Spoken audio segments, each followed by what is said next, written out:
Hola, buenos días, tardes, noches, desde donde Hola, ¿qué estén tal? viendo. Estoy hoy aquí con Vanessa Sierra, del CEIP Nuevo Alendín en Granada. Yo soy Steve Hughes de la Universidad de Granada y hoy vamos a llevar a cabo una pequeña entrevista sobre un elemento de la educación bilingüe que creo que nos puede interesar bastante a muchas personas, que es el tema de cómo maximizar el uso de la lengua extranjera en clases bilingües. Entonces, la dinámica va a ser, Vanessa me irá haciendo algunas preguntas, también puede ir interviniendo y esperemos intentar sacar algo que nos aclare esto, aunque es un tema bastante complejo también reconozco. Pues hola Vanessa, cuando quieras Hola, buenas podemos tardes, empezar. Steve. Bueno, pues Hola. encantada por contar conmigo para realizar esta actividad. Pues sí, como estás comentando, de cara al tema del bilingüismo y cómo trabajamos aquí en los centros y demás, me gustaría realizarte una serie de preguntas, a ver qué tal y qué vamos sacando un poco en conclusión y demás, si te parece bien. Muy Bueno, bien, fenomenal. pues sí, mira, a mí me gustaría saber, en tu experiencia como docente e investigador que te dedicas a ello, ¿qué niveles de uso de la segunda lengua crees que se suele hacer o suele haber en las aulas bilingües aquí en nuestro centro? Eso es ciertamente una pregunta difícil de contestar porque faltan estudios, ¿no?, sobre ello y cada vez vienen llegando más estudios, pero todavía necesitaríamos tener estudios con gente en el aula para realmente observar qué es lo que está ocurriendo, ese fenómeno de code switching, etcétera, dentro del aula e incluso intentar medir los tiempos. Pero tenemos algunos datos. Cierto es que depende de muchos factores. En la educación primaria en general hay más dificultad para que el alumnado se exprese en la lengua extranjera. No tienen tantos años de experiencia. Y en estudios que nosotros, por ejemplo, hemos llevado a cabo en primaria y en secundaria, hemos visto que paulatinamente van avanzando más y van expresándose más dentro del ámbito de secundaria, y en primaria pues van poco a poco alcanzando, ¿no? Eh, También hemos llevado a cabo aquí un estudio del uso de la L1 y la L2 en la educación, por ejemplo, secundaria. Y hemos visto bueno, en primaria y en secundaria, depende de varios factores, ¿no? Si es un centro privado, si es un centro público, y hay distintas variables que pueden entrar ahí.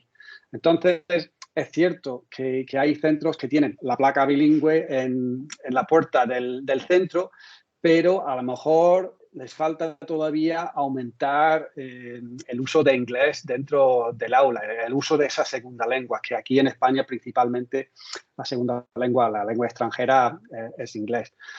Creo que por otra parte es normal que haya una mezcla de inglés y español. No hay que dramatizarlo, decir que el español no debería de existir en el aula bilingüe. De hecho, se llama bilingüe. Hoy estamos con un modelo de educación plurilingüe, como dice el marco común europeo en ese companion volume.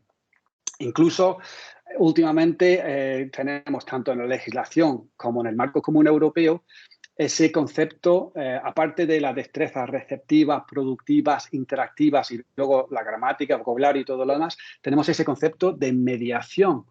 Y la mediación en sí hasta contempla cosas como la traducción. O sea que hay un lugar, se supone, en el aula bilingüe para ese code switching, cambio de códigos dentro del aula. La cuestión es hasta qué punto estamos trabajando con la lengua extranjera, si lo estamos utilizando a un nivel suficiente como para que surta algún tipo de efecto sobre el alumnado, que tengan algún tipo de beneficio en cuanto a esa adquisición de la lengua extranjera. O sea que hay muchos niveles y usos de la L2 dentro de las aulas bilingües que sí, hay varios factores. Vale. La siguiente pregunta iría a lo mejor un poco también en esta línea, ¿no? Entonces, ¿cuál sería a lo mejor el motivo o por qué crees tú que se emplea más o mucho más en algunos contextos esa lengua materna que la lengua extranjera en su caso, en sí? ahí está quizás el quid de la cuestión, ¿no? Hay muchos factores. Yendo de grande a pequeño, quizás podríamos empezar con el mismo país donde se está trabajando con la lengua. Hay países donde están quizás más rodeados por esa L2. Nuestro país vecino, por ejemplo, Portugal, tiene mucha de la televisión está en inglés. Las películas están en versión original y están acostumbrados. Y otros países quizás tienen más exposición, están más expuestos a esa lengua extranjera. Y eso puede facilitar que el uso de inglés esté dentro del aula. Aquí en España hemos también llevado a cabo estudios en todo el país y hemos visto diferencias según la región, ¿no? Donde algunas regiones hay más nivel de enseñanza o están utilizando más la lengua extranjera en clase y menos. El tipo de centro también es muy importante. Hemos visto diferencias entre aquí en España que tenemos los centros privados, los privados concertados y luego los públicos. Y ciertamente en muchos de los centros privados bilingües hay casos donde están todo el tiempo hablando en la lengua extranjera, no solamente en el aula, sino en el pasillo, en el patio. Entonces, el tipo de centro podría influir. La asignatura, pues también puede tener una influencia. Evidentemente, la asignatura donde se debería de estar hablando en inglés la mayor parte del tiempo sería en la clase de inglés. Pero luego después tenemos quizás algunas asignaturas que son o se prestan más o tienen más dificultades a la hora de optar por maximizar ese uso de la lengua extranjera. Entonces, el tipo de centro, la asignatura, pero creo que el factor determinante es el profesorado. Porque si el profesor o la profesora se empeña en que quiere maximizar el uso de inglés en el aula, creo que eso es el primer paso y es el factor determinante, ¿no?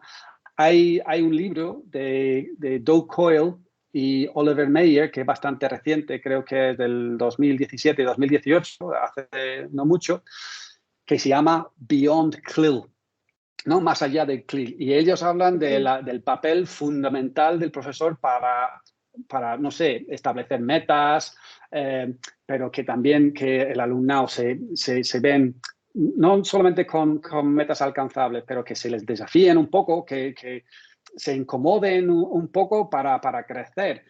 Pero ellos hablan de una cosa que se llama buy-in, que el alumnado crea en lo que están haciendo, y que hay student agency, que hay creatividad, pero insisten ellos en que todo eso, o la mayor parte de eso, lo tiene que promover la misma figura del profesor o de la profesora. O sea, que hay muchos factores, muchos que podrían jugar un papel ahí, pero yo creo que la persona que esté más directamente en contacto con el alumnado es esa persona que pasa tantas horas con ellos, ¿no? Y que está en posición de animarles, ¿no? En última instancia va a ser, yo creo que va a ser el nivel de exigencia que el profesor, la profesora pone sobre la clase y también sobre sí mismo, ¿no? Es fundamental la formación en este caso del profesorado, ¿no? Del que vaya a estar delante de ese grupo de alumnos, como tú comentas, para transmitirle o para crear ese ambiente lo más bilingüe o y ahí hace integrado falta, en la lengua. Exactamente, y ahí sabemos que hay dos tipos de formación. Primero, la formación inicial. Por ejemplo, aquí el profesorado se forma para, por ejemplo, educación secundaria, se forma en lo que se llama el MAES, ¿no? El máster en educación secundaria. Y ahí a lo mejor necesitarían tener más componentes sobre la educación bilingüe. Me consta que en la educación primaria, en los cursos de grado, en muchas universidades, la nuestra por lo menos sí lo hace, en las asignaturas donde el profesorado se especializa, tienen por lo menos un módulo que trabaja sobre la enseñanza bilingüe, ¿no? Sobre el AICLE, los principios, etcétera. Lo que pasa que eso es, aunque sea uno de los bloques de créditos que trate eso, a lo mejor necesitan más en esa formación inicial. Y luego después se ofrece de vez en cuando, aquí lo llamamos CEP, en otros lugares lo llamarán de otra manera, CEFIE, por ejemplo, en Burgos, por aquí el centro de profesorado, que de vez en cuando organizan cursos de metodología bilingüe, etcétera, pero sí, efectivamente, eso sería una gran ayuda para, yo creo que el profesorado, porque por una parte les puede motivar, por otra parte les da conocimientos que podrían ser útiles para su docencia, ¿no? Y porque es complejo y complicado. La enseñanza en sí ya tiene sus complicaciones. Si nosotros metemos el ingrediente adicional de intentar llevarlo a cabo mediante una lengua extranjera, pues yo creo que toda la formación, pues bienvenido sea. Y por eso también iniciativas como Selfie, en ese sentido, creo que puede aportar, ¿no? Para concienciar, dar pistas, dar ayudas, ver otras maneras de trabajar el bilingüismo, por ejemplo, el bilingüismo mediante los cuentos, etcétera, como nexo para distintas asignaturas. Y, en fin, que la formación sí, es muy válido ese punto. Estoy de acuerdo contigo. También me gustaría saber, entonces, siguiendo un poco la dinámica, ¿no? ¿Qué técnicas o qué estrategias se podrían emplear para aumentar pues, el uso de esta segunda lengua en nuestras clases bilingües? Bueno, como truquillos, cada maestrillo Tiene su tiene su librillo. librillo, se dice, ¿no? Y creo que la experiencia que uno va ganando sobre el proceso ayuda mucho. Sin embargo, yo pararía en dos cosas. Dos cosas que se pueden interrelacionar, pero lo dividiría en dos bloques. Primero hablaría de medidas generales que a lo mejor podrían aplicarse a la educación en general, pero que son cosas, no obstante, que tenemos que recordar. Y luego, por otra parte, específicamente en el aula CLIL, pues, ¿qué podríamos hacer? Por ejemplo, en cuanto a las medidas generales, yo creo que deberíamos de tener ya cubiertos los elementos básicos de la pedagogía, ¿no? De lo que es la buena pedagogía, la buena docencia, cosa que nosotros sabemos, ¿no? Atención a la diversidad, variedad en recursos, darles oportunidades para el éxito, no sé, metas alcanzables, pero a la vez que les desafía. Cosas como el afecto, el well-being, esas son otras cosas que también hablan en este libro Beyond CLIL. Una cosa que ellos también llaman learner mindset, ¿no? O sea, que el alumnado crea en sus propias capacidades, pero no solamente el learner mindset, sino también teacher mindset. O sea, nuestra propia creencia en que les podemos ayudar y les podemos motivar y que podamos atender a sus necesidades socioemotivas, digamos, ¿no? Luego llega la parte de CLIL, ¿no? Yendo un poquito más específico. Y aquí yo creo que la experiencia que tenemos en la lengua extranjera nos puede aportar muchas cosas de sentido común. Por ejemplo, la importancia del input comprensible, que el alumnado no se siente ¿cómo se llama? Hay un estudio en Finlandia que hablan de intellectual helplessness, ¿no? La indefensión intelectual, que es y lo han detectado sobre todo en educación primaria, donde el alumnado se siente abrumado porque no se enteran de qué es lo que están diciendo los textos orales o escritos, no saben qué es lo que tienen que hacer. Entonces, pues ese input comprensible es una parte fundamental. También nosotros conocemos de sobra la importancia del output comprensible, de poner en práctica todo lo que hemos estado recibiendo, reconocer que los errores son parte natural del proceso y, por supuesto, que el alumno, la alumna, sepa por qué está haciendo las cosas de una manera determinada, por qué están trabajando en la educación bilingüe, por ejemplo.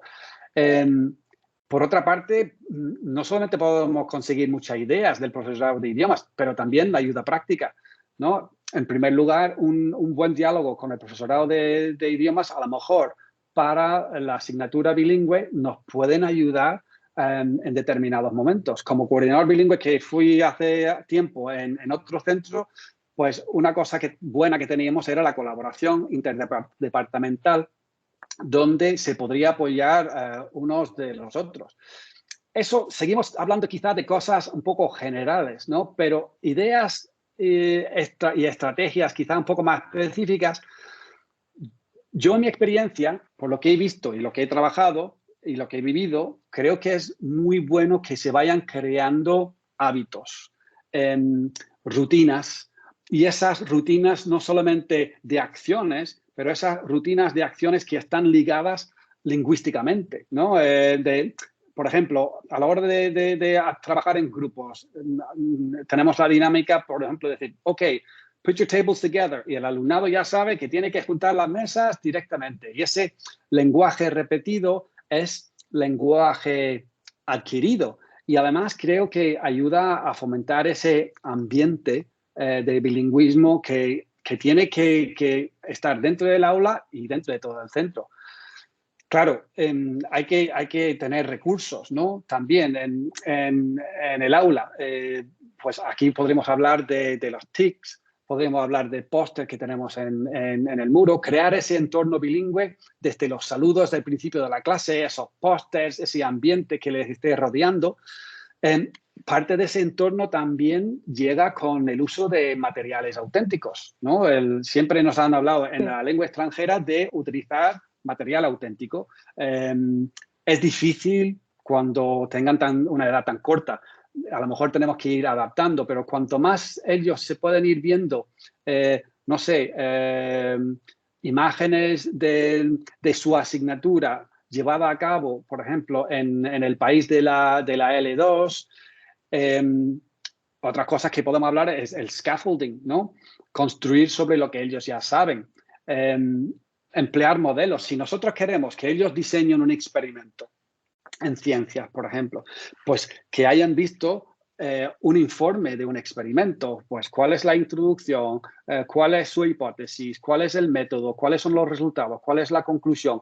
Y esos modelos pues les pueden ir dando un nivel de confianza en sus propias capacidades para ir imitando lo que están viendo, aportando sus dosis de análisis y de creatividad. No es simplemente calcar una cosa, sino aplicar, como todos sabemos, la taxonomía de Bloom, ir aplicando distintas áreas de su inteligencia, ¿no? También creo que el papel de las preguntas también es muy importante, ¿no? Las preguntas pueden ser muy variadas, ¿no? Preguntas para comprobar si han comprendido la materia, la tarea, la acción que tienen que hacer, el uso de preguntas abiertas, cerradas, preguntas que inciten al diálogo, el pensamiento creativo. Y las instrucciones. Las instrucciones son fundamentales, que tienen que ser cortos, sencillos y claros, ¿no? Y claras y directas, ¿no? Sí. ¿No? Igual que el feedback. El feedback necesitan saber cuando están realizando una cosa bien, cuando hay que corregir algo, pero creo que eso debe tener en cuenta también la dimensión afectiva, ¿no? Poner metas que sean alcanzables y celebrar el éxito, ¿no? Y en ese sentido, pues el éxito y la retroalimentación positiva son muy importantes. Ahí he dicho muchas cosas, algunas quizás más generales y otras más concretas, no sé. Sí, bueno, pero la idea queda clara. Es decir, entiendo que además de la parte esa curricular que todos entendemos y que hay que cumplir y que nos orienta, el uso más real de la lengua, ¿no? Un vocabulario de instrucciones, de pautas, de cosas diarias, de lo que siempre se ha dicho. Abre la puerta, cierra el libro, a una fila, o un vocabulario que es el que realmente ellos luego van a poder utilizar en un contexto nativo o Exactamente, la lengua extranjera. exactamente. Iría un paso más lejos, una cosa que se me ha obviado, ¿no? Que claro, estamos hablando de crear un entorno bilingüe que fomente ese uso de la lengua extranjera y de momento nos hemos limitado un poco a la clase, pero si podemos sacarlo eso también fuera de la clase, hay distintos proyectos, ¿no? Por ejemplo, aquí tenemos el proyecto de Selfie, donde brinda la posibilidad de estar trabajando y posiblemente incluso a través de iniciativas como esta, ponerse en contacto con alguien más que esté trabajando sobre un proyecto parecido. Tenemos el e-twinning. El e-twinning es massive, como se diría en inglés. Es enorme la participación en ese proyecto europeo donde distintos miembros del profesorado pueden solicitar colaboración con otros centros y ahí también crear algún tipo de contacto que aumenta ese papel de lo auténtico, de la autenticidad, ¿no? de comunicación para un propósito real. Y, por ejemplo, y eso es aplicable a todas las asignaturas que tenemos en los centros, desde la educación física, la música, ¿no? Ciencias sociales, conocimiento del medio, todo. Y ya casi que lo último que te preguntaría sería, todo esto hablamos, como has dicho, pues sí, un poco en líneas generales, pero ¿qué haríamos ya un poco más de cara a ese alumnado que pueda presentar algún tipo de dificultad, ¿no? Porque si ya a lo mejor en su lengua materna tiene cierta pues, barrera, encuentra algún tipo de problemilla, por así decirlo, ¿qué haríamos en este caso que estamos hablando de un bilingüismo? Vamos? Ciertamente, esto sí que es un desafío. Ya Sí. añadimos otra dimensión adicional y es una realidad que tenemos. Y si necesitamos más estudios por ejemplo, estamos hablando antes de el uso de la L2 en el aula bilingüe, la necesidad de estudiar ese fenómeno y tal. También necesitamos más estudios sobre la atención a la diversidad dentro del ámbito de la educación bilingüe. Aquí podemos apoyarnos quizás también en estudios de educación general, también educación para lengua extranjera, etcétera, para quizás dar pautas que se puedan aplicar perfectamente al resto de la clase, pero que quizás aquí cobren especial relevancia, ¿no? Por ejemplo, el empleo de recursos visuales para facilitar la comprensión. Sirve para todo el mundo, pero sobre todo para esa persona que a lo mejor podría tener más dificultades, pues yo creo que podría ser de gran ayuda. También simplificar el lenguaje, ¿no? O a lo mejor tener en una asignatura concreta con un vocabulario más específico, tener glosarios simplificados con imágenes, dejarles utilizar diccionarios, ¿no? Y luego, por supuesto, otras cosas que hacemos todos los días, que es que formen parte de grupos mixtos en cuanto a nivel, ¿no? Darles feedback y ánimos, si es posible, darles ejercicios diferenciados y también podemos pedirles productos con otro nivel quizás de exigencia. Y por otro lado, ver qué apoyos se pueden conseguir desde el departamento de inglés, de orientación, de otras partes, ¿no? En cuestiones de apoyo en el aula. Hay ciertos centros que sí tienen la suerte de poder, de vez en cuando, según el horario, según la docencia que tiene el profesorado, tienen la posibilidad de tener otra persona ayudando en el aula y eso también puede ser de gran nivel. Pero ciertamente este es un Es complicado. desafío que está un work in progress, que necesita quizás más investigación y quizás otros, ¿no? Más cosas de esta lista que podríamos, ¿no? Sí, decir. podríamos hacer Es verdad, otra larga. sí, Sí. exactamente, podríamos hacer otra conversación nada más que de ello. Pues yo creo que con eso hemos podido dar quizás algún sabor de elementos o maneras de quizás, por lo menos para empezar a pensar cómo podemos mejorar ese uso de la lengua extranjera dentro del aula bilingüe y que sirva como food for thought. Yo quería darte las gracias, Vanessa, por Gracias a ti. colaborar en este vídeo y espero que les sirva a la audiencia que le vaya a visualizar. Y nada más que eso, Gracias que por tus muchas gracias. No sé aportaciones. si tienes algún comentario por terminar. No, perfecto. Todo genial. Muy bien. Pues muchas gracias, Pues Vanessa, y nada, hasta otro buenas, día. buenas tardes, buenos días, hasta luego. Adiós, Hasta luego. encantada.